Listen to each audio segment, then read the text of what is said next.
की समृद्धी कुठेही असशील धावत झेन हॉस्पिटलला येईल. म्हणजे बाबा काय झालं, ये हर्षूचा मित्र, हर्षू म्हणजे माझा मुलगा, ह्याचा मित्र विहान हॉस्पिटलमध्ये आहे, तू लवकर ये. मी गेले तिथे आणि मला बघून त्याच्या आईने आवाज दिला, भाभी हर्ष को बोलो.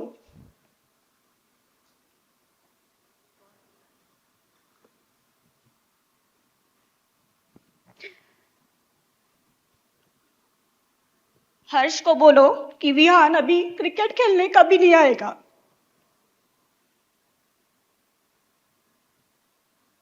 आणि तिने हुंकार भरला.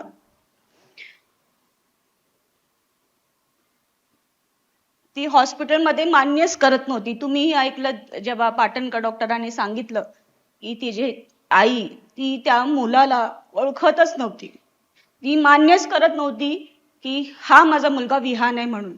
ती बिल्डिंगच्या खाली, आमच्या बिल्डिंगच्या खाली सगळ्या बसेस येतात मुलांना सोडायला. एक 10 मिनिटं झाली म्हणजे येणार आहे बस म्हणून ती खाली पोहोचली होती आणि त्यानंतर तिला हा निरोप आला की तुम्ही झेन हॉस्पिटलला या. ती अर्धा पाऊण तास तर ती मान्यच करत नव्हती की तो मुलगा तिचाच आहे म्हणून. जेव्हा तिचे मिस्टर आले, मिस्टरांनी ओळख हे केली आणि एक्सेप्ट केलं की बाबा हे त्यांचंच मूल आहे म्हणून. मी या सभागृहाला या गोष्टी याकरिता सांगते कारण या गोष्टीचं गांभीर्य आपण समजलं पाहिजे. राजकारण बाजूला ठेवता आपण एकत्र येऊन त्या आईला कसं न्याय मिळेल. जेव्हा आम्ही फ्रीजची अरेंजमेंट केली, कारण ती ग्वालियरची आहे, त्याचे वडील यूपीचे आहेत. नवीन नुकतंच घर आमच्या सोसायटीमध्ये त्यांनी घेतलेलं आहे. एक 3-4 वर्ष झाली असतील. त्यांनी फेसबुक अकाउंटवरती त्यांच्या टाकलंही आहे की आमचं स्वप्नाचं घर. घराच्या बाहेर गौरव, जुही आणि विहान असं घराचं नाव लिहिलंय त्यांनी. एकुलता एक मुलगा, खूप वर्षांनी त्यांना झालेला. काही लोकांच्या हलगर्जीपणामुळे आज त्या आईनी त्या मुलाला गमावलेला आहे. माझ्याच मुलाच्या वयाचा आहे तो. माझा मुलगा 2 दिवस मॅडम घरातनं बाहेर नाही गेलाय. तो शॉक मध्ये होता की हे कसं झालंय. तो ऍक्सेप्ट करायच त्याने, मम्मा हे होऊ शकत नाही. 2 दिवस अगोदर तुम्हाला फोर्स करत होता आपण क्रिकेट खेळायला जाऊया, पण तू बोललीस ना माझे एक्झाम्स चालू आहेत, एक्झाम्स नंतर जाऊया. तर तुम्ही कसं कोणासोबत क्रिकेट खेळू. एवढं बॉन्डिंग होतं त्यांचं. आणि इथे सभागृहामध्ये जेव्हा मी आली तर इथे काय वेगळंच राजकारण चालू होतं. मी कृपा करून सगळ्याच नगरसेवकांना विनंती करते, कारण त्या आईच्या वरती झालेली गोष्ट आज माझ्या डोळ्यातनं अश्रू येत आहेत. त्या आईला एक्सेप्ट करणं, जो एकुलता एक मुलगा एवढ्या वर्षांनी झालेलं, आज स्वप्न बघितलेले त्या लोकांनी. 2 दिवस अगोदर त्याच्या स्कूलमध्ये प्रोजेक्ट दिलेला की त्यांच्या आठवणीतलं एक असं व्यक्तिमत्वाबद्दल त्यांना निबंध लिहायचं होतं, तर तो रोहित शर्मावरती तो निबंध लिहिणार होता, कारण क्रिकेट प्रेमी होता तो. आज कुठेतरी त्या मुलाचं ते स्वप्न पूर्ण करता नाही येणार आहे त्याला. त्या आईला आज तिच्यावरती, जुहीवरती काय जी इन्सिडेंट आले ना, आपण विचारही नाही करू शकत. मी घरी जाणं बंद केलंय त्यांच्या, कारण मला ते नाही सहन होत आहे. अक्षरशः ती निशब्दपणे बसलेली आहे. जेव्हा आम्ही फ्रीजची अरेंजमेंट केली त्याच्यासाठी, आम्ही तिला घरी घेऊन गेलो. ते जी माणसं होती ते फ्रीजची अरेंजमेंट करून प्लग इन करत होते. तेवढ्यात तिला त्या फ्रीजच्या बाजूला त्याची येलो कलरची बॅट दिसली आणि जो तिने हुंकार भरून जी रडायला सुरुवात केली ना, माझ्या अक्षरशः अंगावरती काटा उठला होता.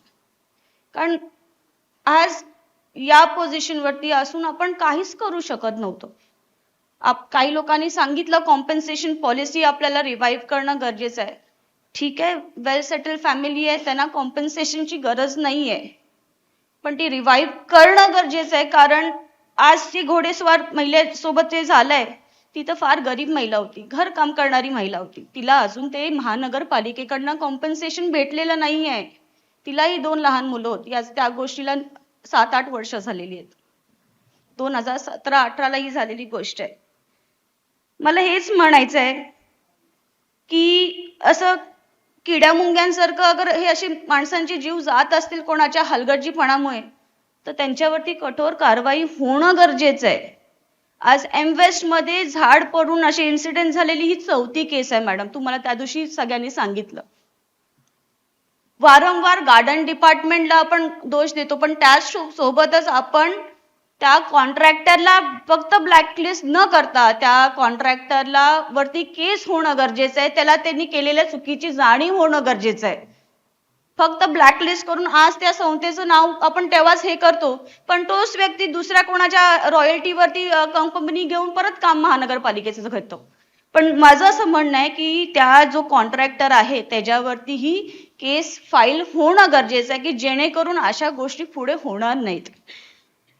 आपण जगभरात बघतो की किती नवीन नवीन टेक्नॉलॉजीज आलेल्या आहेत, ज्याच्या माध्यमातून आपण या सगळ्या गोष्टी अवॉइड करू शकतोय. लिडार हे असं स्कॅनिंग प्रोसेस आहे ज्याच्यामध्ये आपण पूर्ण झाडाची स्कॅन करून त्याची रूट्स वरती आपल्याला माहिती मिळते, त्याच्या इंटरनली काय खोकळेपणा झालाय किंवा काय न्यूट्रिशन्स कमी आहेत किंवा त्याच्यावरती आपण काही उपचार करू शकतो का, असं ते स्कॅनिंग डिव्हाइस आहे. ते नक्कीच मुंबई महानगरपालिका एवढी मोठी महानगरपालिका असून आपल्याकडे ते लिडार टेक्नॉलॉजी आपण वापर करत नाही आहोत. आज एवढी झाडं आहेत मुंबईमध्ये, ती झाडं कोण डेव्हलपर येतोय सहजरित्या त्याला डेव्हलपमेंट करायचंय. मी डेव्हलपमेंटच्या विरोधात बोलत नाहीये, डेव्हलपमेंट होणं गरजेचं आहे. पण अगर डेव्हलपमेंट कुठे होतंय तर तो कॉन्ट्रॅक्टर तो बिल्डर तिथे ती झाडं लावतोय की नाही हे पण मुंबई महानगरपालिकेची जबाबदारी आहे. अगर त्यांनी 10 झाडं तोडली आहेत आणि डेव्हलपमेंट करतोय तर तिथे 10च्या ऐवजी 20 झाडं त्यांनी कुठे लावली आहेत नाही लावली आहेत त्याचं संगोपन तो करतोय नाही करतोय हे पण बघणं महानगरपालिकेची जबाबदारी आहे. हे इन्सिडेंट्स होतच जातील, पण गार्डन डिपार्टमेंट, SWM डिपार्टमेंट, परत BF डिपार्टमेंट ह्यांच्यावरती पण कारवाई होणं गरजेचं आहे. का हलगर्जीपणा करतात? आज ईस्ट वॉर्ड मध्ये जेई कमी आहेत, हे सगळे इलिगल स्ट्रक्चर्स होत आहेत, या सगळ्या गोष्टी होत आहेत. रोड कॉन्ट्रॅक्टर व्यवस्थित काम करत नाहीयेत, आपले इंजिनियर्स करतायत काय? आज सगळ्या मुंबईकरांची आशा आहे आपल्यावरती. आज सगळे मुंबईकर बघतायत, लाईव्ह बघतायत आपल्याला की आपण काय डिसिजन्स घेतो आणि काय कसं काम करतोय. पण त्यासोबत हे अधिकाऱ्यांची ही जबाबदारी आहे की त्यांनी या सगळ्या हलगर्जीपणांना कुठेतरी आळा बसणं गरजेचं आहे.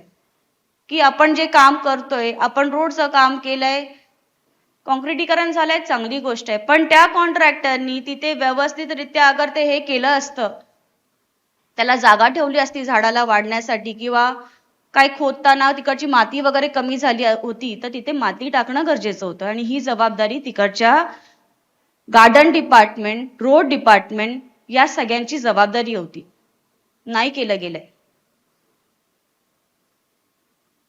30 जूनला ही इन्सिडेंट झालं, तुम्ही त्वरित तिथे आलात, बाकीचेही आपल्या अध्यक्ष तिथे आले, मला वाटतं गाला मॅडम पण आलेल्या होत्या, शिरवाडकर ताई आल्या होत्या, आम्ही सगळेच होतो. पण सगळं तिथे असून सुद्धा कुठेतरी ती आई वडील स्वतःला लाचार म्हणून फील करत होते. आज सगळ्या मुलांसाठी असलेला त्याचा बाबा, त्याचे डॅडी हे सुपर हिरो असतात.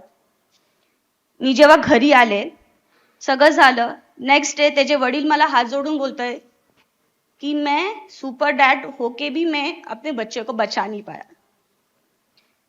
तर मी वारंवार हेच तुम्हाला सांगते की आपल्याकडनं आज मुंबईकरांना खूप होप्स आहेत आणि मी खरं म्हणते, मी प्रिव्हिलेज समजते की माझ्या माध्यमातून अगर कोणासाठी चांगलं काम होणार आहे तर नक्की मी अगर त्यामध्ये 50% एफर्ट्स देत असेल तर मी माझे प्रयत्न असतात ते 50चा 100% करायचं, जेणेकरून माझ्या एफर्ट्समुळे कुठल्या तरी फॅमिलीला चांगलं फील होणार आहे.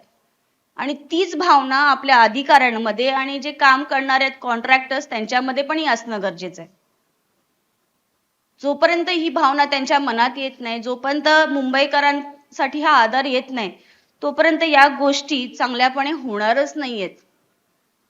आज 6 दिवसाच्या ह्याच्यामध्ये अगर 1200 झाडं पडतायत, 1000 झाडंही पडतायत, तर कुठेतरी आपण त्याच्यामध्ये कमी पडतोय. आपण त्या झाडांचं संगोपन करायला आपण कुठेतरी कमी पडतोय.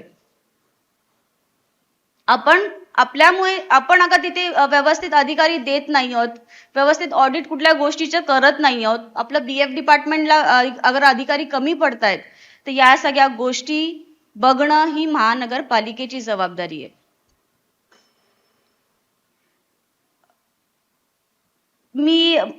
मला माहित आहे भरपूर लोकांना या विषयावरती बोलायचं आहे, पण नक्कीच मला तुमच्याकडनं आशा आहे महापौर महोदया आणि महानगरपालिकेच्या आयुक्तांकडनंही आशा आहे. जसं आज मी साहेबांनी सांगितलं की तुम्ही सुपर वुमन्स आहात, इथे सगळ्याच बसणाऱ्या महिला सुपर वुमन्सच आहेत.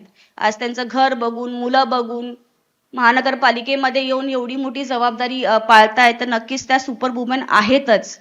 पण त्या सुपर वुमनना बाकीच्या लोकांनीही साथ देऊन आपण मुंबईकरांकरिता कसं जास्तीत जास्त आपण हे करू शकतो हीच विनंती करेन. आणि खरंच कॉम्पन्सेशन पॉलिसी ही आपल्याला रिवाइव्ह करणं गरजेचं आहे आणि आपण मला इथे बोलायची संधी दिली त्याबद्दल खूप खूप धन्यवाद.